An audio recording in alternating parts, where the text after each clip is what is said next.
গণহারে অবৈধ অভিবাসী বহিষ্কার করলে দেশের কৃষি শিল্পে ভয়াবহ বিপর্যয় নেমে আসবে। ডোনাল্ড ট্রাম্পের শরণার্থী বিতরণ পরিকল্পনা সম্পর্কে এমন সতর্কবার্তা দিয়েছে সিবিএস নিউজ। গণমাধ্যমটির পর্যবেক্ষণ বলছে, কৃষি খাতের কর্মীদের 40 থেকে 50% অল্প বেতনের অভিবাসন প্রত্যাশী। তাদের বের করে দেওয়া হলে খাদ্য উৎপাদন কমে গিয়ে নিত্যপণ্যের সরবরাহ সংকট দেখা যাবে। ফলমূল, শাকসবজি, গম, মাছ, দুগ্ধ জাতীয় পণ্য ও মাংসের দাম বেড়ে যাবে। এদিকে কংগ্রেশনাল হিস্প্যানিক ককাসের chair democratic congressman Nanette Barragan বলেছেন, গণবিতরণে সেনাবাহিনী ব্যবহারে আইনশৃঙ্খলা বাহিনীর উপর সাধারণ মানুষের আস্থা কমে যাবে, সে সাথে দক্ষ কর্মী হারাবে দেশ। অন্যদিকে এই ইমিগ্রেশন অ্যাটর্নিরা বলছেন, শরণার্থী বিতরণে সেনাবাহিনীর ব্যবহার অনৈতিক। টানা চতুর্থ মাসের মতো দেশের দক্ষিণ সীমান্তে অবৈধ অভিবাসী প্রবেশের হার 60,000-এর নিচে। US customs and border protection থেকে এমন তথ্য পাওয়া যাচ্ছে। নিম্নমুখী এই প্রবণতার মাঝে আসছে জানুয়ারিতে ওভাল অফিসের দায়িত্ব নিতে যাওয়া ডোনাল্ড ট্রাম্প জরুরি অবস্থা জারি করে অবৈধ অভিবাসী বিতরণে বড় পদক্ষেপের ঘোষণা দিয়েছেন। এজন্য সেনাবাহিনী ব্যবহারের কথাও বলেছেন তিনি। আইন বিশেষজ্ঞরা বলছেন, 1878 সালে কংগ্রেস কর্তৃক প্রণীত একটি আইনের বলে প্রেসিডেন্ট চাইলে সীমিত আকারে সেনাবাহিনী ব্যবহার করতে পারবেন, তবে সেনা সদস্যরা সরাসরি আটক কিংবা কারা হেফাজতে নেয়ার অধিকার পাবে না। তারা কেবল আইন শৃঙ্খলা বাহিনীর সহায়তাকারী হিসেবে যুক্ত থাকতে পারবে। ইমিগ্রেশন বা অভিবাসন বিষয়ক অ্যাটর্নিদের কেউ কেউ অবশ্য বলছেন, সশস্ত্র বাহিনী বাইরের শত্রু থেকে দেশকে রক্ষায় ব্যবহারের জন্য। আমেরিকার অভ্যন্তরে কোনো মানুষের বিরুদ্ধে তারা দাঁড়াবে তা চিন্তাও করা যায় না। তাই শরণার্থী গণবিতরণে সেনা ব্যবহার অনৈতিক বলছেন তারা।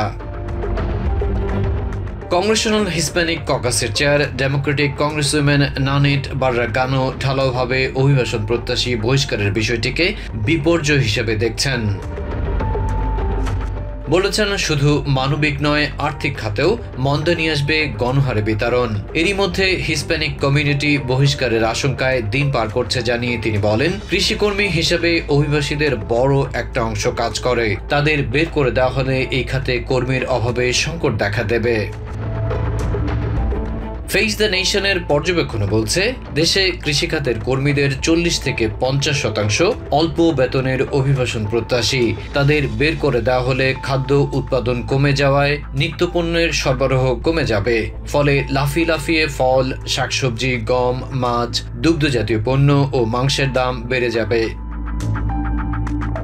এই অর্থনৈতিক বিশ্লেষক বলছেন, আমেরিকার নাগরিকরা এত স্বল্প বেতনে কাজ করেন না।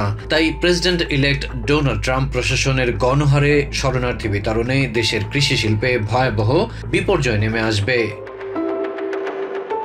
ডিপার্টমেন্ট অব এগ্রিকালচারও বলছে, দেশের কৃষিখাত অতিরিক্ত শরণার্থীদের ওপর নির্ভরশীল।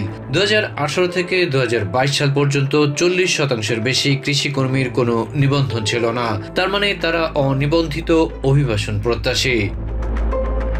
ম্যাট গেটসের বিষয়ে কোনো প্রতিবেদন প্রকাশ করবে না হাউস এথিক্স কমিটি। এ বিষয়ে চুক্তিতে পৌঁছাতে ব্যর্থ হয়েছে কমিটির রিপাবলিকান এবং ডেমোক্রেটিক সদস্যরা।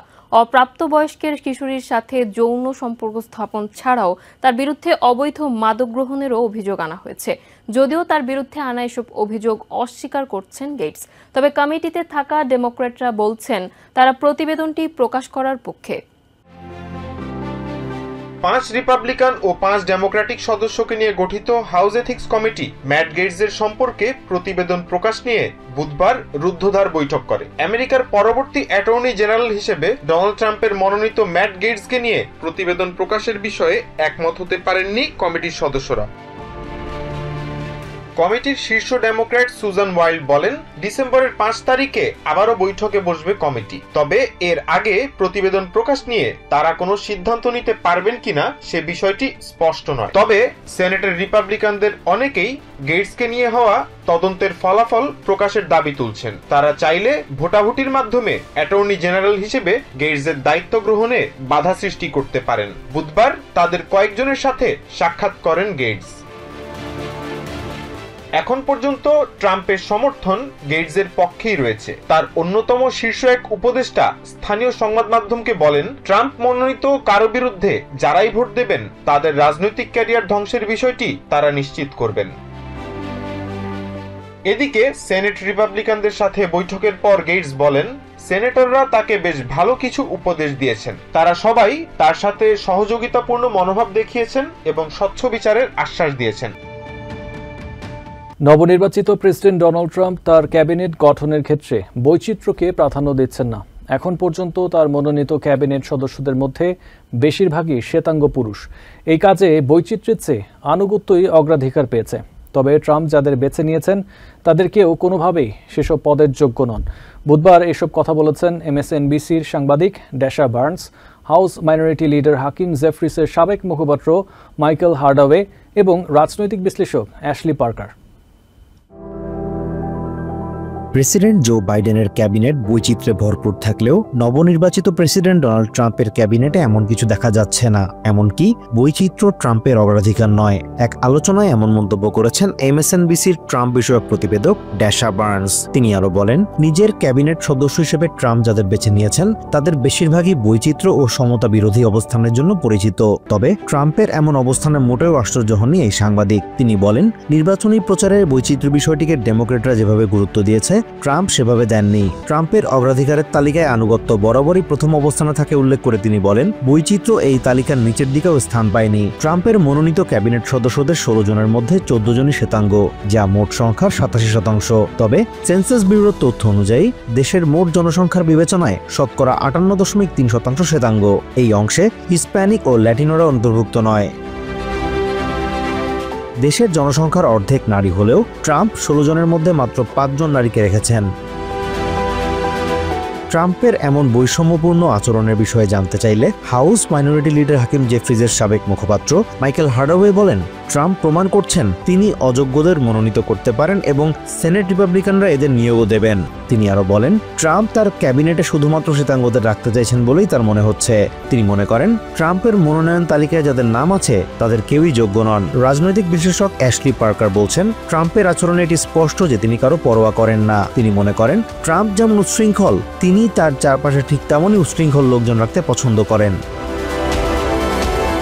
যৌন অপরাধের তদন্ত রিপোর্টে এমন কিছু আছে যা নিয়ে ম্যাট গেটস শঙ্কিত, যার কারণে অ্যাটর্নি জেনারেল পদে মনোনীত হয়ে খুব দ্রুত কংগ্রেস থেকে পদত্যাগ করেছেন তিনি, যাতে করে তদন্ত রিপোর্ট সম্পর্কে মানুষ জানতে না পারে। বুধবার ক্যাপিটল হিলে এসব কথা বলেছেন সিনেট জুডিশিয়ারি কমিটির চেয়ারম্যান ডিক ডারবিন। এদিকে হাউস এথিক্স কমিটি গেটসের তদন্ত রিপোর্ট প্রকাশে একমত হতে ব্যর্থ হওয়ায় হাউস ফ্লোরে এ বিষয়ে একটি প্রস্তাব তোলা হয়েছে। দুই ডেমোক্রেটিক আইন প্রণেতা স্টিভ কোহেন এবং শন কাস্টেন ওই প্রস্তাব উত্থাপন করে স্বচ্ছতা ও জবাবদিহিতার স্বার্থে ম্যাট গেটসের বিরুদ্ধে তদন্ত রিপোর্ট প্রকাশের আহ্বান জানিয়েছেন। ওদিকে গেটস জানিয়েছেন তার নিয়োগ প্রক্রিয়ায় স্বচ্ছতার আশ্বাস দিয়েছেন রিপাবলিকান সেনেটররা। নবনির্বাচিত প্রেসিডেন্ট ডোনাল্ড ট্রাম্প জীবনভর পুরোদস্তুর প্লেবয় টাইপের ইমেজে ছিলেন, তাই নারী ঘটিত কেলেঙ্কারি তার জীবনে বড় কোনো ঘটনা নয়। সেই সাথে তিনি যাদের নিজ ক্যাবিনেটে মনোনয়ন দিয়েছেন তারাও সুশীল হবে সেরকম ভাবা অমূলক। অ্যাটর্নি জেনারেল, ডিফেন্স এবং হেলথ সেক্রেটারি পদে যথাক্রমে ম্যাট গেটস, পিট হ্যাকসেথ এবং RFK জুনিয়রকে মনোনীত করেছেন ট্রাম্প। এই তিনজনের বিরুদ্ধেই যৌন হয়রানির অভিযোগ উঠেছে। বিশেষ করে ম্যাটকে নিয়ে এই মুহূর্তে উত্তপ্ত কংগ্রেসের উভয় কক্ষ। বুধবার রুদ্ধদ্বার কক্ষে লম্বা সময় বৈঠক করেও হাউস এথিক্স কমিটি ফ্লোরিডার সাবেক এই কংগ্রেসম্যানের যৌন কেলেঙ্কারির তদন্ত রিপোর্ট প্রকাশে একমত হতে পারেনি। কমিটির ranking member democratic congresswoman Susan Wild জানিয়েছেন, এ নিয়ে কোনো মন্তব্য করা তার পক্ষে সম্ভব নয়, তবে আগামী 5ই ডিসেম্বর এথিক্স কমিটি আবারও আলোচনায় বসবে বলে জানালেন তিনি। এদিকে এর মাঝেই হাউস ফ্লোরে এই বিষয়ে ভোটাভুটিতে একটি প্রস্তাব উত্থাপন করা হয়েছে। দুই ডেমোক্রেটিক আইন প্রণেতা স্টিভ কোহেন এবং শন কাস্টেন ওই প্রস্তাব উত্থাপন করে স্বচ্ছতা ও জবাবদিহিতার স্বার্থে ম্যাটের তদন্ত রিপোর্ট প্রকাশে কংগ্রেসের দায়িত্ব আছে বলে উল্লেখ করেছেন। ওদিকে বুধবার ক্যাপিটল হিলে সেনেট জুডিশিয়ারি কমিটির চেয়ারম্যান ডিক ডারবিন অভিযোগ করেছেন, যৌন হয়রানির তদন্ত রিপোর্টে এমন কিছু আছে যা নিয়ে ম্যাট গেটস শঙ্কিত। ফলে অ্যাটর্নি জেনারেল পদে মনোনীত হয়ে খুব দ্রুত কংগ্রেস থেকে পদত্যাগ করেছেন, যাতে করে তার প্রতিবেদন জনসমক্ষে প্রকাশ না পায়। রিপাবলিকান সিনেটর কেভিন ক্রেমার বলেছেন, ম্যাট সম্পর্কে প্রয়োজনীয় সব তথ্য সেনেটরদের কাছে পাঠানো হবে বলেই তিনি বিশ্বাস করেন। জিওপি সেনেটর সুজান কলিন্স এবং সেনেটর জন কেনেডিও ক্যাবিনেট সদস্য অনুমোদনে ঐতিহ্য ধরে রাখার পক্ষে। অন্যদিকে বুধবার ক্যাপিটল হিলে অনেকটা সময় কাটিয়েছেন vice president elect JD Vance. President elect Donald ট্রাম্পের বিতর্কিত এজি মনোনয়ন পাওয়া গেটসকে তাকে সঙ্গ দিতে দেখা গেছে। তাদেরকে বেশ উৎফুল্ল দেখা গেছে। কয়েক দফা বৈঠক শেষে ম্যাট জানিয়েছেন তার নিয়োগ প্রক্রিয়ায় স্বচ্ছতার আশ্বাস দিয়েছেন সেনেটররা। তাছাড়া পুরো দিনটি তার চমৎকার কেটেছে। তিনি ডোনাল্ড ট্রাম্পের সাথেও কথা বলেছেন এবং জাস্টিস ডিপার্টমেন্টের সংস্কার নিয়ে পূর্ণ মনোযোগ দিচ্ছেন। এডুকেশন সেক্রেটারি হিসেবে লিন্ডা ম্যাকমানকে মনোনয়ন দিয়েছেন নবনির্বাচিত প্রেসিডেন্ট ডোনাল্ড ট্রাম্প। বুধবার ট্রাম্পের এই মনোনয়ন ঘিরে আলোচনা সমালোচনা শুরু হয়েছে। লিন্ডা ম্যাকমান এডুকেশন ডিপার্টমেন্ট সম্পর্কে কিছুই জানেন না বলে দাবি করেছেন এডুকেশন ডিপার্টমেন্টের সাবেক অ্যাসিস্ট্যান্ট সেক্রেটারি ডায়ান রেভিচ। অন্যদিকে ওহাইওর সাবেক অ্যাটর্নি ম্যাথিউ হুইটেকারকে নেটোর অ্যাম্বাসেডর হিসেবে মনোনয়ন দিয়েছেন ট্রাম্প। এডুকেশন ডিপার্টমেন্টের সেক্রেটারি হিসেবে লিন্ডা ম্যাকমানকে মনোনয়ন দিয়েছেন নবনির্বাচিত president Donald Trump. World wrestling এন্টারটেইনমেন্টের সাবেক সিইও এবং প্রথম দফায় ট্রাম্প প্রশাসনের স্মল বিজনেস অ্যাডমিনিস্ট্রেশনের প্রধান ম্যাকমানকে এডুকেশন ডিপার্টমেন্টে মনোনয়ন দেয় সমালোচনা শুরু হয়েছে। জর্জ বুশ প্রশাসনের সাবেক অ্যাসিস্ট্যান্ট সেক্রেটারি ডায়ান রেভিচ বলেন, এডুকেশন ডিপার্টমেন্টের কার্যক্রম সম্পর্কে কিছুই জানে না লিন্ডা ম্যাকমান। স্মল বিজনেস অ্যাডমিনিস্ট্রেশনের অভিজ্ঞতা দিয়ে এডুকেশন ডিপার্টমেন্টের পরিকল্পনা করা অসম্ভব বলেও মনে করেন তিনি। রেভিচ মনে করেন এডুকেশন ডিপার্টমেন্টকে ধ্বংস করে দিতেই ম্যাকমানের মতো ব্যক্তিকে মনোনয়ন দিয়েছেন ট্রাম্প। এডুকেশনের মতো গুরুত্বপূর্ণ ডিপার্টমেন্টে অভিজ্ঞতাহীন কাউকে মনোনয়ন দিয়ে ট্রাম্প আসলে শিক্ষা খাতকে প্রশ্নবিদ্ধ করতে চান বলেও সমালোচনা করেন তিনি। এদিকে লিন্ডা ম্যাকমানের বিরুদ্ধে এক কিশোরের উপর যৌন হেনস্থায় জড়িত থাকার অভিযোগ উঠেছে। বিশ্লেষকদের ধারণা, এডুকেশন ডিপার্টমেন্টকে অকার্যকর করে নিজের অবস্থানকে শক্তিশালী করতেই ম্যাকমানকে মনোনয়ন দিয়েছেন ট্রাম্প।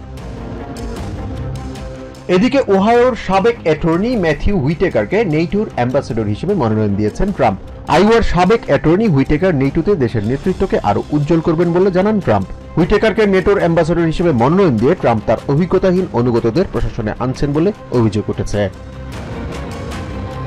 যদিও রিপাবলিকান কংগ্রেসম্যান মাইক কলিন্স সামাজিক মাধ্যমে লিখেন, হুইটেকারকে মনোনয়ন দিয়ে আমেরিকাকে সামনের দিকে এক ধাপ এগিয়ে নিলেন Trump. New York city police ডিপার্টমেন্টের কমিশনার হিসেবে দায়িত্ব পেয়েছেন জেসিকা টিশ। বুধবার সিটি মেয়র এরিক অ্যাডামস এনওয়াইপিডির নতুন কমিশনারের নাম ঘোষণা করেন। মেয়র অ্যাডামস জানান, দীর্ঘ 12 বছর এনওয়াইপিডির দায়িত্ব পালনের পর সিটি স্যানিটেশন কমিশনার হিসেবে সফলভাবে দায়িত্ব পালন করেছেন তিনি।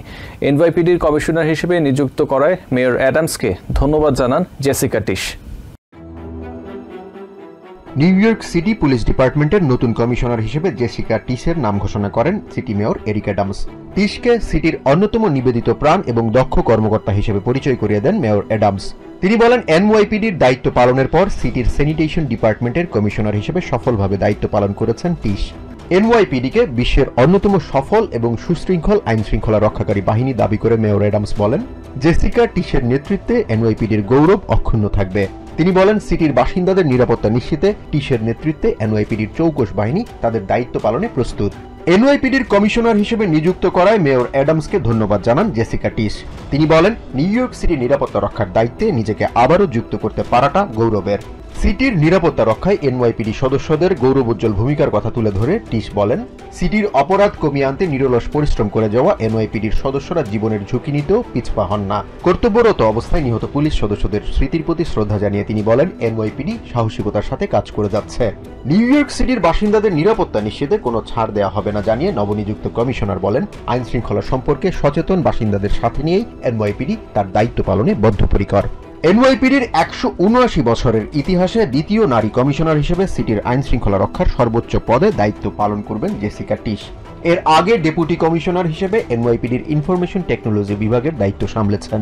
দীর্ঘ 12 বছর এনওয়াইপিডির দায়িত্ব পালনের পর সিটির স্যানিটেশন ডিপার্টমেন্টের কমিশনার হিসেবে কর্মরত ছিলেন জেসিকা টিস।